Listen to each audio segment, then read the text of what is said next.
Hi viewers எல்லாம் எப்படி இருக்கீங்க? Welcome back to current verse. இந்த பிக் பாஸ் சீசன் 9 தமிழ் ஒரு மாதிரி முடிவுக்கு வந்துருச்சு. இன்னைக்கு 100வது நாள். இந்த சீசன் 9ல விஜய் சேதுபதி அவர்களோட ஹோஸ்டிங் ஓவரால் எப்படி இருந்துச்சு அப்படின்னு என் பாயிண்ட் ஆஃப் வியூல ஒரு சில விஷயங்கள் நான் சொல்றேன். என்னைக்குமே நான் இதுக்கு முன்னுக்கு சொல்லியிருக்கேன், விஜய் சேதுபதி அவர்களோட ஹோஸ்டிங்கை என்னைக்குமே நம்ம கமல்ஹாசன் அவர்களோட ஹோஸ்டிங்கோட கம்பேர் பண்ண முடியாது. ரெண்டு பேருக்குமே வேற வேற ஸ்டைல் இருக்கு. ஒரு பாடி லாங்குவேஜா இருக்கட்டும், ஆட்டிடியூடா இருக்கட்டும், அட்ரஸ் பண்ற மெத்தடா இருக்கட்டும், கம்பேர் பண்ணும்போது ரெண்டு பேருமே வேற வேற ஸ்டைல்ல தான் பண்ணுவாங்க. பட் ஆனாலுமே ஒரு சில விஷயங்கள் என் பாயிண்ட் ஆஃப் வியூல சொல்லும்போது விஜய் சேதுபதி அவர்கள் இந்த ஹோஸ்டிங்ல எல்லாத்தையுமே ரொம்ப நடுநிலையா இருந்து பண்ணாங்களா, இல்லனா அட்ரஸ் பண்ண வேண்டிய எல்லா விஷயங்களையும் கரெக்டா அட்ரஸ் பண்ணாங்களா, இல்லனா உள்ள இருந்த கண்டஸ்டன்ட்ஸ் கிட்ட ஒரு நெறியோட பேசினாங்களா அப்படிங்கும்போது ஒரு சில விஷயங்கள் எனக்கு அவ்வளவு சரியா படல. இதை நீங்க நோட்டீஸ் பண்ணீங்களான்னு தெரியல. ஏன்னா என் பாயிண்ட் ஆஃப் வியூல இருந்து பார்க்கும்போது இது கொஞ்சம் தப்பா இருக்க மாதிரி தெரிஞ்சு. At the same time maybe இந்த ஷோக்கு இதுதான் தேவை, இதுதான் அவசியம் அப்படியானு தெரியல. அதுல ஒரு இன்சிடென்ட் என்னன்னா விஜய் சேதுபதி அவர்கள் நிறைய இடங்கள்ல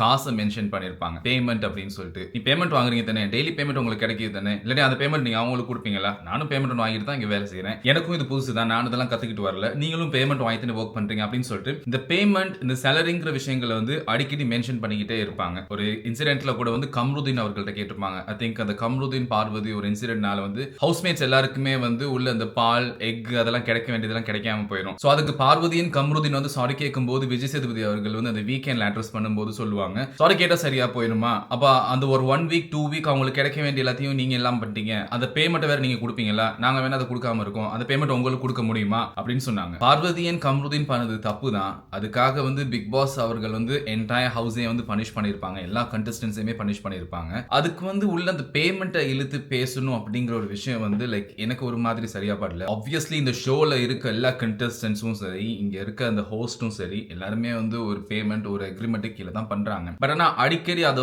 குத்தி குத்தி காட்டுற மாதிரி, சொல்லி சொல்லி காட்டுற மாதிரி, நீ இந்த பேமெண்ட்டுக்காக தானே இருக்கு, அந்த பேமெண்ட்டுக்காக தானே பண்ற, இந்த பேமெண்ட் உனக்கு வருது தானே, இந்த பேமெண்ட் வரும்போது நீ அதை பண்ண முடியாதா அப்படின்னு சொல்லும்போது லைக் அது ஒரு மாதிரி கில்ட்டா இருக்கும்ல. ஏன்னா உலகத்துல இருக்க எல்லாருமே அதை பார்த்துக்கிட்டு இருக்காங்க அந்த ஷோவை. அப்படி இருக்கும்போது லிட்டரலி எல்லாருமே மணி மைண்டடாவே விளையாடுவாங்கன்னு இல்ல. ஐ மீன் லைக் அஃப்கோர்ஸ் மணியாவே இருந்தாலும் கூட அதை அடிக்கடி அட்ரஸ் பண்ணது அந்த இடத்துல அவ்வளோ நல்லதா எனக்கு தென்படல. உங்களுக்கு அது எப்படி பட்டுச்சுன்னு தெரியல. அண்ட் இன்னொரு விஷயம், இந்த வாட்டர்மெலன் ஸ்டார் அவர்கள் நிறைய இடங்கள்ல இந்த காஸ்ட்டை மென்ஷன் பண்ணி நிறைய விஷயங்களை சொல்லியிருப்பாங்க. அண்ட் நீங்க ப்ராப்பர் திருநெல்வேலி தானே அப்படின்னு சொல்லியிருப்பாங்க. அண்ட் பார்வதியிட்ட பேசும்போது கூட நீ மதுரை பொண்ணா, மதுரை பொண்ணா அப்படின்ட்டு. அண்ட் ஒரு சில இடங்கள்ல டிரெக்டாவே காஸ்ட் பத்தி பேசியிருப்பாங்க. இன்க்ளூடிங் திவ்யா, நீ கூட நம்ம ஆளுன்னு நினைக்கிறேன், அந்த மாதிரி சொல்லியிருந்தாரு நினைக்கிறேன், நான் பார்த்தேன் நான். ஸோ அப்படி இருக்கும்போது டிரெக்டா இந்த காஸ்ட் அப்படிங்கிற விஷயத்தை நிறைய இடங்கள்ல இந்த மனுஷன் மென்ஷன் பண்ணியிருக்காங்க. இந்த ஷோ எவ்வளவு பேர் குழந்தைங்கள்ல இருந்து எல்லாருமே பாக்குறாங்க. லிட்டரலி இப்படி ஒரு விஷயத்தை ஃபீட் பண்ணும்போது இது எவ்வளவு இடங்கள்ல பாசிட்டிவாவோ நெகட்டிவாவோ எவ்வளவு இடங்கள்ல ஸ்ப்ரெட் ஆகுது. பாக்குறவங்க எல்லாருக்குமே மேபி ஒரு இவ்வளவு பெரிய ஷோலயே இப்படி ஒரு விஷயத்தை பேசும்போது அது சரியா தப்பாங்கிற ஒரு ஆர்குமெண்ட்டுக்குள்ள சரி போகுது. இந்த விஷயங்கள்லாம் விஜய் சேதுபதி அவர்கள் வீக்கெண்ட்ல எங்கேயும் அட்ரஸ் பண்ண மாதிரி நான் பார்க்கல. ஸ்பெஷலி இதெல்லாம் கண்டிப்பா கண்டிக்க வேண்டிய விஷயங்கள். குளோபலா இவ்வளவு வைரலான இவ்வளவு பெரிய ஒரு ஷோல இப்படி ஒரு விஷயத்தை இவ்வளவு பெரிய ஒரு சென்சிபிளான ஒரு விஷயத்தை பேசும்போது அது பத்தின ஒரு கன்சர்ன் எடுக்காம இருக்கிறது அவ்வளவு பெரிய ஒரு நல்ல விஷயமா எனக்கு தோணல. மேபி அது பண்ணிருப்பாங்களா, இல்லாட்டி அதை வேற மாதிரி அதை முடிச்சிருப்பாங்களான்னு தெரியல. பட் ஆனா லிட்டரலி அதுல ஒரு கன்க்ளூஷன் கிடைச்ச மாதிரி இல்ல. பட் ஆனா அந்த விஷயங்கள்ல கண்டிச்சிருக்கலாமே, இல்லனா அதை கொஞ்சம் கேட்டிருக்கலாமே, அதை கொஞ்சம் கண்ட்ரோல் பண்ணிருக்கலாம், இல்லனா அந்த சீன்ஸ் எல்லாம் அவாய்ட் பண்ணிருக்கலாம் வெளியில காட்டாம அப்படிங்கிறது என்னோட ஒரு தனிப்பட்ட ஒப்பீனியன். அடுத்த விஷயம் இந்த பிரவீன் அவர்களை அவர் ரோஸ்ட் பண்ணும்போது கூட லைக் ஒரு கண்டஸ்டன்ட்க்கு கொடுக்க வேண்டிய மரியாதையை சம்டைம்ஸ் அவங்களுக்கு கிடைக்காம போயிடுதோ விஜய் சேதுபதி அவர்கள் ரோஸ்ட் பண்ணும்போது அப்படின்னு சொல்லி எனக்கு தோணுது. ரோஸ்ட் பண்றாங்க, எல்லாமே பண்ணிதான் ஆகணும், அவங்க பண்ண தப்பு எல்லாத்தையுமே சுட்டி காட்டணும், எல்லாமே ஓகே தான். பட் எல்லாமே ஒரு நெறிக்குள்ள இருந்துச்சுன்னா நல்லா இருக்கும் அப்படிங்கிறது என்னோட தனிப்பட்ட ஒப்பீனியன். ஒருத்தருக்கு கிடைக்க வேண்டிய அந்த ஒரு தனிப்பட்ட மரியாதையை மிதிச்சு அதை ரோஸ்ட் பண்ற மாதிரி இருக்கு. நிறைய இடங்கள்ல நானும் பார்த்தேன். இவன் கம்ருதீன் அவர்களை ரோஸ்ட் பண்ணும்போது நிறைய டைம்ஸ் அதை பண்ணிருக்காங்க, பார்வதியும் பண்ணிருக்காங்க. பட் அவங்க எல்லாருமே நிறைய தப்பு பண்றாங்க இல்லன்னு இல்ல. ஒரு கண்டஸ்டன்ட் அவங்க பாயிண்ட் ஆஃப் வியூல இருந்து பார்க்கும்போது அதை ரிசீவ் பண்றதுக்கு எப்படி இருக்கும், அந்த மாதிரி ஒரு அக்ரெசிவான வேர்ட் எல்லாம் கேட்கும்போது ஒரு கண்டஸ்டன்டா அதை எப்படி ஃபீல் பண்ணுவாங்க அப்படிங்கிறது எனக்கு பார்க்கிறதுக்கு நமக்கே ஒரு மாதிரி கில்ட்டா இருந்துச்சு. ஸோ ஈவன் பிரவீனை கூட இந்த வீக்கெண்ட்ல ரோஸ்ட் பண்ணும்போது அப்ப நீங்க எனக்கு டேலண்ட் இல்லைங்கிறீங்களா அப்படின்னு சொல்றீங்களா இப்படின்னு சொல்றீங்களா அப்படிங்கும்போது லைக் அந்த பிரவீன் ஃபேஸ்ல பாக்குறோம் இல்லையா, லிட்டரலி அந்த மனுஷன் என்ன சொல்றதுன்னு தெரியல அப்படிங்கிற ஒரு சிச்சுவேஷன் இருக்கும்போது அந்த மாதிரி ஒரு சிச்சுவேஷனுக்கு இந்த கண்டஸ்டன்ட்ஸை தள்ளுற மாதிரியான ஒரு சில விஷயங்களை அவாய்ட் பண்ணியிருக்கலாமே, இல்லைன்னா அது ஒரு நெறிக்குள்ள இருந்திருந்தா பெட்டரா இருந்திருக்குமேங்கிறது என்னோட பாயிண்ட் ஆஃப் வியூ. இன்னைக்கு ப்ரமோஷன்ல மிச்சம் இருந்த எல்லா எக்ஸ் கண்டஸ்டன்ஸும் ஒரு மாதிரி உள்ள வந்துட்டாங்க.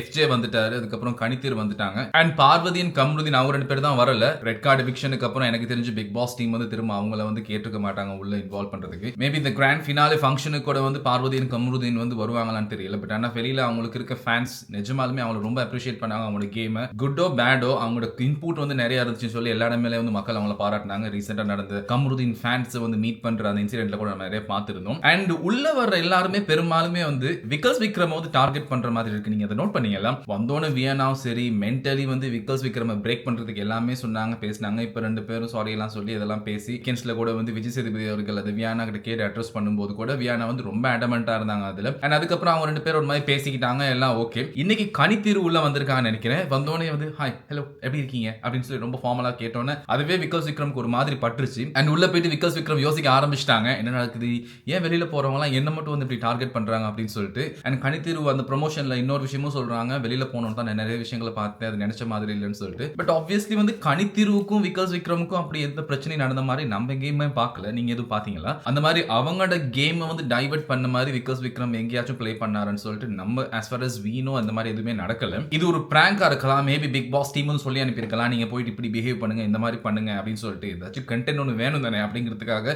கொஞ்ச நேரம் பிராங்க் மாதிரி பண்ணிட்டு அதுக்கப்புறம் அது இல்ல பிராங்க் அப்படின்னு சொன்ன மாதிரி இருக்கலாம். who knows, அந்த மாதிரி நிறைய விஷயங்கள் நடந்துச்சு தானே. இல்லைன்னா வந்து நிஜமாவே வர்றவங்க லிட்டரலி வந்து விக்கல்ஸ் விக்ரம தான் டார்கெட் பண்றாங்கன்னு தெரியல. ஆனா பாவையா ஒரு பக்கம் அந்த மனுஷன் எவ்வளவு தான் தாங்குவான். வர்றவங்க எல்லாருமே வந்து விக்கல்ஸ் விக்ரமே டார்கெட் பண்ணி அது இதுன்னு சொல்லும்போது லிட்டரலி அந்த மனுஷன் மென்டலி என்னத்தை கோ த்ரூ பண்றாங்க அப்படிங்கிறது நல்லாவே தெரியுது. இங்க இருக்க எல்லாத்தோடையுமே சேர்த்து பார்வதி அண்ட் கமருதீனும் உள்ள ஒரு விசிட் ஒன்று கொடுத்தாங்கன்னா இன்னும் ரொம்ப நல்லா இருக்கும், பாக்குறதுக்கு ஒரு மாதிரி இருக்கும். அட்லீஸ்ட் வந்து ஃபைனலா எல்லாம் ஒன்னு சேர்ந்த மாதிரி சரி இருக்கும், ஒரு மாதிரி பாக்குறதுக்கும் ஜாலியா இருந்திருக்கும். இந்த பிக் பாஸ் சீசன் 9 தமிழ் ஷோல வெளியில வந்த one of the best talents சொன்னா வினோத் அவர்கள் தான். உண்மைக்குமே பிக் பாஸ் கண்டுபிடிச்ச one of the best contestants. Specially அந்த மனுஷன் டேலண்டா இருக்கட்டும், டைமிங்கா இருக்கட்டும், காமெடியா இருக்கட்டும், அந்த பாடி லாங்குவேஜ், ஆட்டிடியூட், பிஹேவியர்ஸ், பேசுற விதம் எல்லாருமே அந்த மனுஷனுக்கு வந்து நிஜமா கண்டிப்பா வேற ஒரு இடத்துக்கு கொண்டு போகும்னு நினைக்கிறோம். ரொம்ப ரொம்ப ரொம்ப நல்ல மனுஷன். பாட்டம் ஆஃப் த ஹார்ட்ல இருந்து அந்த மனுஷன் நிறைய விஷயங்களை ரிவீல் பண்ணியிருந்தாங்க. ஸ்பாட்ல அந்த கிரியேட் பண்ற பாட்டா இருக்கட்டும் எல்லாமே ரொம்ப அழகானது. ஸோ அந்த மனுஷன் தான் வந்து இந்த பிக் பாஸ் வந்து கண்டுபிடிச்ச ஒரு தங்கம் அப்படின்னு சொல்லலாம். பாப்போம் இன்னைக்கு ஷோவை ரிவீல் பண்ணும்போது என்ன நடக்குதுன்னு சொல்லிட்டு. நிஜமாவே அது ஒரு பிராங்கா இல்லைன்னா விக்கல்ஸ் விக்ரம தான் உண்மையாலுமே எல்லாம் டார்கெட் பண்றாங்களா அப்படின்னு சொல்லிட்டு. ஏன்னா இன்னும் 2-3 நாள்ல கிராண்ட் ஃபினாலே ஷோ வச்சிருவாங்களா. இந்த வீடியோ பிடிச்சிருந்தா சப்ஸ்கிரைப் பண்ணுங்க guys. and நீங்க என்ன நினைக்கிறீங்க உங்களோட ஒப்பீனியனை கமெண்ட் பண்ணுங்க. See you.